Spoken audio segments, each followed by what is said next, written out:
Maliban nga po mga idol sa reklamo ng Los Angeles Lakers sa pagtanggal ng 3-pointer ni LeBron James, sa pag-reset ng shot clock ng Warriors at ang pagkakasira ng tuluyan ng mismong shot clock sa huling minuto ng kanilang laro kahapon, meron nga pong isang bagay ngayon ang nirereklamo nila. At ito nga ang mga ginagawang moving screen ni Draymond Green sa mga play ng Golden State Warriors na hindi nga tinatawagan ng mga referee. Sa katunayan, nasampulan nga dito si Draymond Green sa kanilang naging laro ng superstar ng Lakers na si LeBron, kung saan tinulak at hinawakan niya nga po mismo si LeBron bago man ito maka-help defense kay Austin Reeves sa pagbabantay kay Stephen Curry. And since wala ditong tinawag ng mga referee, nakalibre nga po ng punto si Curry sa kanilang laro. Kaya maging ang ilang mga commentator ang sa kanilang laban kagaya ni Doris Burke ang hindi na rin naman natuwa pa at hindi nila napigilan pa ang kanilang sarili na magreklamo sa mga referee, since parang pinapabayaan na lamang nga po nila ang mga moving screen ni Draymond Green na paulit-ulit ginagawa nito sa mga laro ng Warriors. Yes mga idol, hindi lamang sa game ng Lakers ginawa ni Draymond Green ang ganoong klaseng moving screen, gayong ilang beses rin naman nga niya itong nagawa sa kanilang nakalipas na laban, which is napaka-unfair sa ibang koponan. Samantala, nagkaroon nga sana mga idol ang Phoenix Suns ng malaking oportunidad na manalo sa kanilang game kontra sa Milwaukee Bucks matapos i-anunsyo na hindi dito maglalaro si Giannis Antetokounmpo.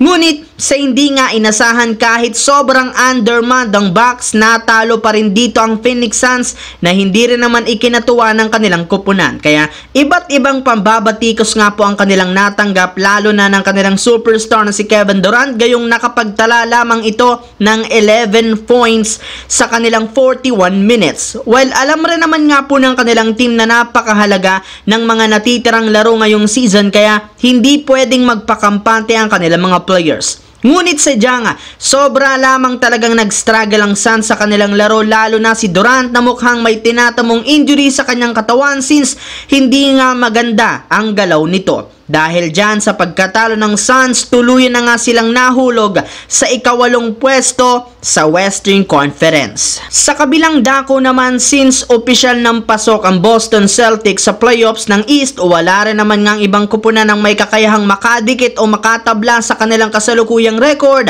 Pwede na nga silang mag-relax ngayon ang kanilang team sa kanilang natitirang laro. Mukhang eto na rin naman ang kanilang ginagawa, gayong sa kanilang pagkapanalo nga po ngayong araw kontra sa Wizards. Hindi na nga nila dito pinaglaro pa sina Kristaps Porzingis at maging si Jaylen Brown. Bukod nga po dyan, plano rin naman ang kanilang team na hindi na rin paglaruin bukas sa pangalawang game ng kanilang back-to-back ang kanilang superstar na si Jason Tatum. Kinukonsidera na naman ng pagpahingahin na rin naman ang ilang mga players sa kanilang susunod na laro. Sa ganyang paraan, mapapanatili nilang healthy ang katawan ng kanilang mga players at maiwasan ang injury. Well, ilang linggo na naman ang natitira bago magsimula ang postseason, kaya kailangan talaga ng Boston Celtics na paghandaan ang kanilang kampanya, at ang pinakauna nilang dapat gawin ay siguraduhin kompleto at healthy ang kanilang mga manlalaro. So yun lamang mga idol ang ating bagong video. Once again, this is your J-Zone TV. Huwag kalimutang mag-like at syempre mag-subscribe.